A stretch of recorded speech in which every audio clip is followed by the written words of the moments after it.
ഹൃദയത്തോട് ചേർത്ത് വെക്കാം. Bombay gold and diamonds.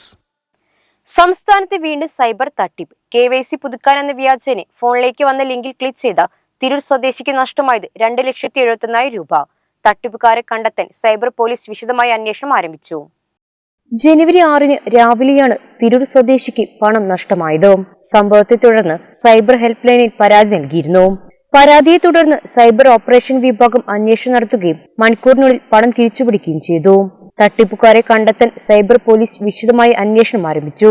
നിരന്തരമായ ബോധവൽക്കരണത്തിന് ശേഷവും ഓൺലൈൻ തട്ടിപ്പിനിരയാകുന്നവരുടെ എണ്ണം കൂടുകയാണെന്നും പോലീസ് അറിയിച്ചു.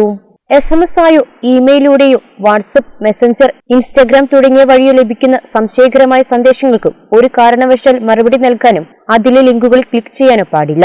ഇത്തരം സന്ദേശങ്ങൾ ഏതെങ്കിലും ഫിഷിംഗ് സൈറ്റിലേക്ക് നയിക്കുന്ന ലിങ്കുകൾ ഉൾപ്പെടുത്തിയിട്ടുണ്ടാവും.